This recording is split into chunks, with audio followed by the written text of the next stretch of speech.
ಆತ್ಮೀಯರೇ ನಮಸ್ಕಾರ. ದೇವರಾಜು ಶಿವಪುರ ಯೂಟ್ಯೂಬ್ ಚಾನಲ್ಗೆ ಸ್ವಾಗತ. ಈ ಒಂದು ವಿಡಿಯೋದಲ್ಲಿ 7ನೇ ತರಗತಿ ಗಣಿತ ಪ್ರಕಾಶ ಪುಟ ಸಂಖ್ಯೆ 6ರಲ್ಲಿ ಬರ್ತಕ್ಕಂಥ ತಾವು ಗಮನಿಸ್ತಾ ಇದ್ದೀರಿ. ಇಲ್ಲೊಂದು ಲೆಕ್ಕ ಇದೆ. ಚೊಕ್ಕದಾದ ನೂರುಗಳು ಹೇಳುತ್ತವೆ, ಬಳಲಿಸುವ ಹತ್ತುಗಳು ಮತ್ತು ಯೋಚನಾಭರಿತ ಸಾವಿರಗಳು ತೋರಿಸಲಾಗದ ಕೆಲವು ಸಂಖ್ಯೆಗಳಿವೆ, ಆದರೆ ಅವುಗಳನ್ನು ನಾನು ತೋರಿಸಬಲ್ಲೆ. ಈ ಹೇಳಿಕೆ ಸತ್ಯವೇ? ಯೋಚಿಸಿ ಮತ್ತು ಪರಿಶೋಧಿಸಿ ಅಂತ ಕೇಳಿದ್ದಾನೆ. ಮೊದಲು ಈ ಲೆಕ್ಕದ ಸಾರಾಂಶ ಏನು ಅಂತ ಹೇಳ್ಬಿಡ್ತೀನಿ. ಚೊಕ್ಕದಾದ ನೂರುಗಳು, ನೂರು ಹೇಳ್ತಾ ಇದೆ. ಏನಂತ ಹೇಳ್ತಾ ಇದೆ? ಬಳಲಿಸುವ ಹತ್ತುಗಳು ಮತ್ತು ಯೋಚನಾ ಭರಿತ ಸಾವಿರಗಳು. ಇಷ್ಟೇ ಸಿಂಪಲ್. ಏನಪ್ಪಾ ಅಂದ್ರೆ, ನೂರು ಹೇಳ್ಕೊಂತ ಇದೆ, ಈ 10 ಮತ್ತು 1000 ಇದೆಯಲ್ಲ, ಇವುಗಳು ತೋರ್ಸಕ್ ಆಗದೆ ಇರತಕ್ಕಂಥ ಸಂಖ್ಯೆಗಳು ಒಂದಷ್ಟಿದಾವೆ. ಆ ಸಂಖ್ಯೆಗಳನ್ನ ನಾನ್ ತೋರಿಸ್ತೀನಿ ಅಂತೇಳಿ.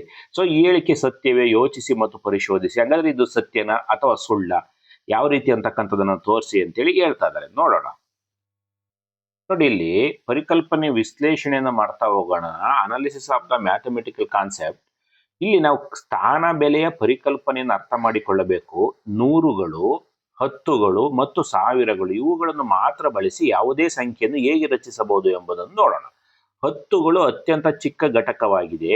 10ರ ಗುಣಕಗಳಾಗಿರುವ ಯಾವುದೇ ಸಂಖ್ಯೆ, ಉದಾಹರಣೆಗೆ 20, 50, 100, 500, 1000. ಈ 500, 1000 ಇವೆಲ್ಲವೂ ಕೂಡ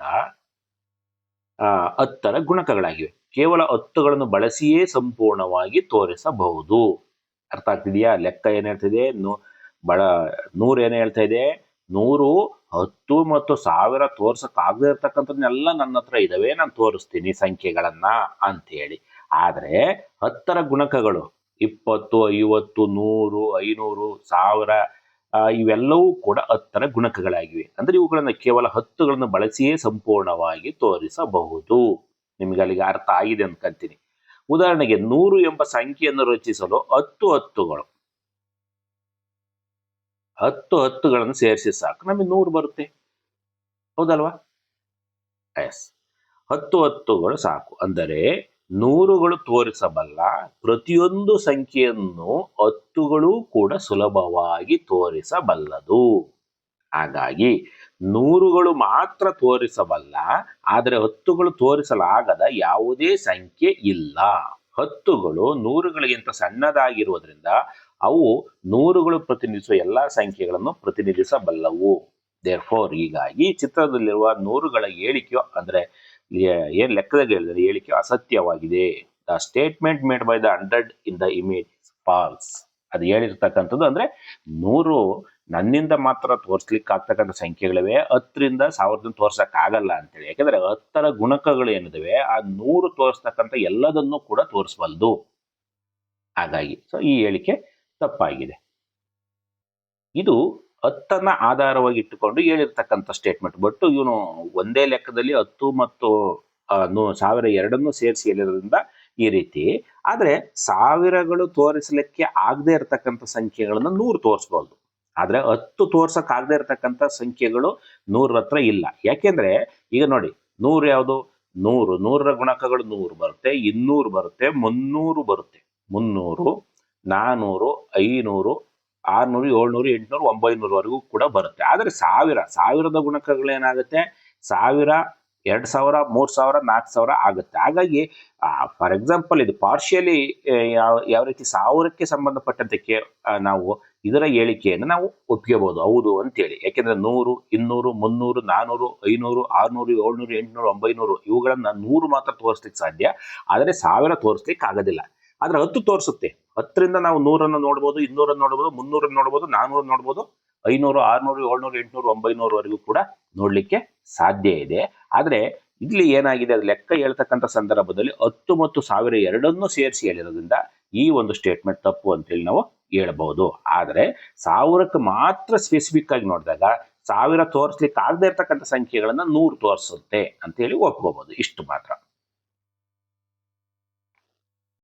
ಇಲ್ಲಿ ನೋಡಿ, ಕ್ರಿಯಾಶೀಲ ಚೀಟಿ ಒಂದು ವಿಭಿನ್ನ ಕ್ಯಾಲ್ಕುಲೇಟರ್ ಹೊಂದಿದ್ದಾರೆ. ಆ ವಿಭಿನ್ನ ಕ್ಯಾಲ್ಕುಲೇಟರ್ ನಲ್ಲಿ ಇರ್ತಕ್ಕಂಥ ಬಟನ್ಸ್ಗಳು ಯಾವುವು?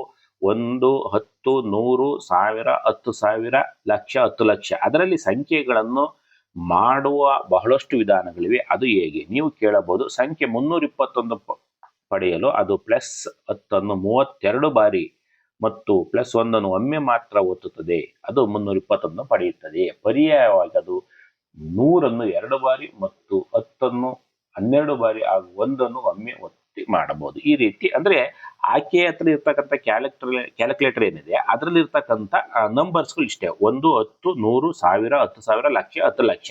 ಅವುಗಳನ್ನ ಬಳಸಿಕೊಂಡು ವಿಭಿನ್ನವಾದ ರೀತಿಯಲ್ಲಿ ನಾವು ಮಾಡಬಹುದು ಅಂತ. ಉದಾಹರಣೆಗೆ 5072 ಕೊಟ್ಟಿದ್ದಾರೆ. 5072ಕ್ಕೆ ನೋಡಿ 100ರ ಬಟನ್ ಅನ್ನ 50 ಸಾರಿ, 100ರ ಬಟನ್ ಅನ್ನ 50 ಸಾರಿ ಒಂದು ವಿಧಾನದಲ್ಲಿ, 10ರ ಬಟನ್ ಅನ್ನ 7 ಸಾರಿ, ನಂತರ 1ರ ಬಟನ್ ಅನ್ನ 2 ಸಾರಿ ಒತ್ತಿದ್ದೀರ. ಒತ್ತೋದ್ರಿಂದ ನೋಡಿ 50 ಇಂಟು 100 5000 ಆಗುತ್ತೆ, 7 70 ಆಗುತ್ತೆ, 2 ಇಂಟು 1 72, 5072. ಈ ರೀತಿ ಬೇಕಾದ್ರೂ ಕೂಡ ಮಾಡ್ಬೋದು. ಅದೇ 5072 ನೋಡಿ 1000ದ ಬಟನ್ ಅನ್ನ 3 ಸಾರಿ ಒತ್ತಿದ್ರು 3000 ಆಯ್ತು.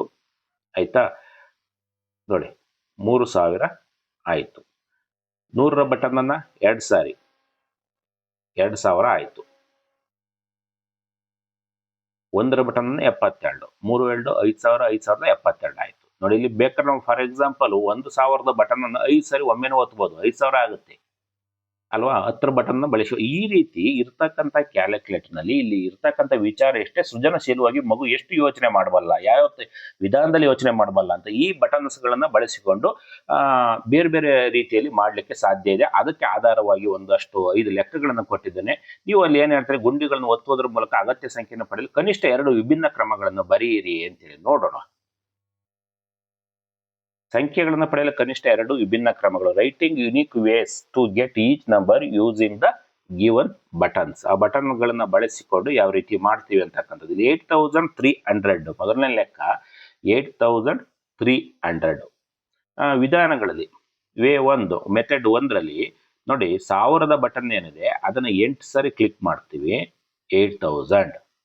100 ಬಟನ್ಸ್ ಏನಿದೆ 3 ಟೈಮ್ಸ್ ಪ್ರೆಸ್ ಮಾಡ್ತೀವಿ, 8300.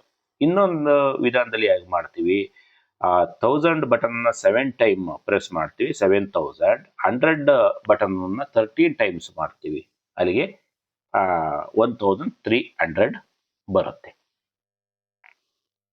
ಅಷ್ಟೇ. So total buttons is equal to 8 + 3 11 ಸರಿ ಪ್ರೆಸ್ ಮಾಡ್ತೀವಿ. Total button 7 + 13 20. ಇಲ್ಲಿ 20 ಟೈಮ್ ನಾವು ಬಟನ್ ಪ್ರೆಸ್ ಮಾಡ್ತೀವಿ, ಇಲ್ಲಿ 11 ಟೈಮ್ ಬಟನ್ ಪ್ರೆಸ್ ಮಾಡಿದ್ವಿ. ಅಂದ್ರೆ ಇರ್ತಕ್ಕಂಥವುಗಳನ್ನ ಬಳಸಿಕೊಂಡು ನೆಕ್ಸ್ಟ್ 40,629 40,629 ನೋಡಿ ಯಾವ ರೀತಿ ಮಾಡ್ತಕ್ಕಂಥದ್ದು. ವಿಧಾನಗಳನ್ನ ನಾನು ಎಕ್ಸ್ಪ್ಲೈನ್ ಮಾಡ್ತಾ ಹೋಗ್ತೀನಿ. ಇಲ್ಲಿ 10,000 4 ಟೈಮ್ಸ್ ಪ್ರೆಸ್ ಮಾಡಿದರೆ 40,000 ಆಯ್ತು.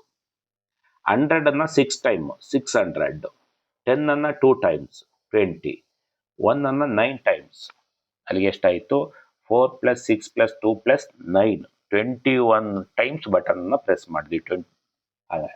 ಇದೊಂದು ವಿಧಾನ. ಇಲ್ಲಿ 10,000 4 ಟೈಮ್ಸ್ ಬಳಸಿದೀವಿ, 100 5 ಟೈಮ್ಸ್, 10 12 ಟೈಮ್ಸ್, 1 9 ಟೈಮ್ಸ್, 1 9 ಬಾರಿ ಪ್ರೆಸ್ ಮಾಡಿದೀವಿ. ಸೊ ಆನ್ಸರ್ ಇಸ್ ಅಂದ್ರೆ ಇದೇ 2 ವಿಧಾನಗಳು ಅಂತ ಅಲ್ಲ, ಪ್ರತಿಯೊಂದು ಮಗು ಕೂಡ ತನ್ನದೇ ಆದಂತ ವಿಭಿನ್ನವಾಗಿ ಯೋಚನೆ ಮಾಡಬಲ್ಲದು ಅಂತೇಳಿ. ನೆಕ್ಸ್ಟ್ 56,354 ಆನ್ಸರ್ನ ತಾವು ಗಮನಿಸ್ತಾ ಹೋಗ್ತೀವಿ. 10,000 5 times, 1000 6 times, 100 3 times, 10 5 times, 1 4 times. ಇಲ್ಲಿ 10,000 5 ಟೈಮ್ಸು, 1000 5 ಟೈಮ್ಸು, 100 13 ಟೈಮ್ಸು, 10 5 ಟೈಮ್ಸು, 1 4 ಬಾರಿ ಪ್ರೆಸ್ ಮಾಡೋದ್ರ ಮೂಲಕ ಈ ನಂಬರ್ಸ್ಗಳನ್ನು ನಾವು ಪಡೆಯಬಹುದು. ಆನ್ಸರ್ ಸೇಮ್ ಎಲ್ಲ ಲೆಕ್ಕಗಳು ಕೂಡ ಇದೇ ರೀತಿ ಇರತಕ್ಕಂಥದ್ದು. 66,666.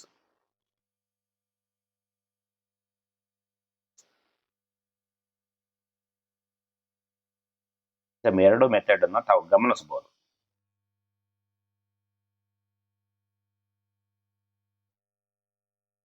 ಈ 2 ಮೆಥಡ್ಗಳೇ ಅಂತಿಮ ಅಂತ ಏನಲ್ಲ.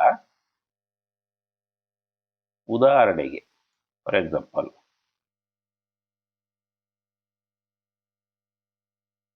ನೋಡಿ 3,67,813 ಯಾವ್ಯಾವ ಮೆಥಡ್ ಅಲ್ಲಿ ಮಾಡ್ಬೋದು ಅಂತ. ನಾವು ಲಕ್ಷದ ಬಟನ್ ಅನ್ನ 3 ಟೈಮ್ಸ್ ಪ್ರೆಸ್ ಮಾಡಿದರೆ 3 ಲ್ಯಾಕ್ ಬಂತು. 10,000 ಅನ್ನ 6 ಟೈಮ್ಸ್ ಪ್ರೆಸ್ ಮಾಡಿದರೆ 60,000 ಬರುತ್ತೆ. 1000 ಅನ್ನ 7 ಟೈಮ್ಸ್ 7,000. 100 ಅನ್ನ 8 ಟೈಮ್ಸ್ 800. 10 ಅನ್ನ 1 ಟೈಮ್ಸ್ 10 ಆಯಿತು. ಸೇಮ್ ಇಲ್ಲಿ ಕೂಡ ಈ ರೀತಿ ಮಾಡಲಿದ್ದಾರೆ. ತಾವು ಗಮನಿಸಬಹುದು. ಇದನ್ನೇ ತುಂಬ ಎಕ್ಸ್ಪ್ಲನೇಷನ್ ಬೇಕಾಗಿಲ್ಲ ಅಂದ್ಕೊಂತೀನಿ. ತಾವು ನೋಡಿದರೆ ಇದು ಈ ಕಡೆ ಕೊಟ್ಟಿರ್ತಕ್ಕಂಥದ್ದು ಏನಿದೆ, ಇಷ್ಟು ಟೈಮ್ಸ್ ಪ್ರೆಸ್ ಮಾಡಿದ್ದೀವಿ. ಯಾವ ಬಟನ್ಗಳನ್ನ, ಈ ಕಡೆ ಇರ್ತಕ್ಕಂಥ ಬಟನ್ಗಳನ್ನ ನಾವು ಪ್ರೆಸ್ ಮಾಡಿದಾಗ ಇಷ್ಟು ಪ್ರಾಡಕ್ಟ್ ಬರುತ್ತೆ ಅಂತೇಳಿ ಅವೆಲ್ಲನೂ ಕೂಡ ನಾವು ಟೋಟಲ್ ಮಾಡಿದಾಗ ಮೇಲ್ಗಡೆ ಕೊಟ್ಟಿರ್ತಕ್ಕಂಥ ನಂಬರ್ ನಮಗೆ ಬರ್ತಾ ಹೋಗುತ್ತೆ.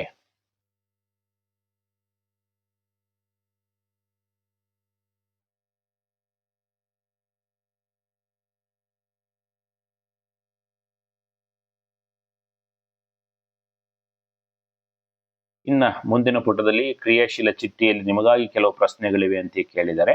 ಆ ಪ್ರಶ್ನೆಗಳು ನಾನು ಮುಂದಿನ ವಿಡಿಯೋದಲ್ಲಿ ಎಕ್ಸ್ಪ್ಲೈನ್ ಮಾಡ್ತೀನಿ. ನೀವು ಇದುವರೆಗೂ ಕೂಡ ದೇವರಾಜು ಶಿವಪುರ ಯೂಟ್ಯೂಬ್ ಚಾನಲ್ಗೆ ಸಬ್ಸ್ಕ್ರೈಬ್ ಆಗಿಲ್ಲ ಅಂದರೆ ಸಬ್ಸ್ಕ್ರೈಬ್ ಆಗಿ. ವಿಡಿಯೋ ಇಷ್ಟ ಆದರೆ ಇದರ ಲಿಂಕ್ ಅನ್ನು ನಿಮ್ಮ ಸ್ನೇಹಿತರಿಗೆ ಮತ್ತು ವಿದ್ಯಾರ್ಥಿಗಳಿಗೆ ಶೇರ್ ಮಾಡಿ. ಧನ್ಯವಾದಗಳು.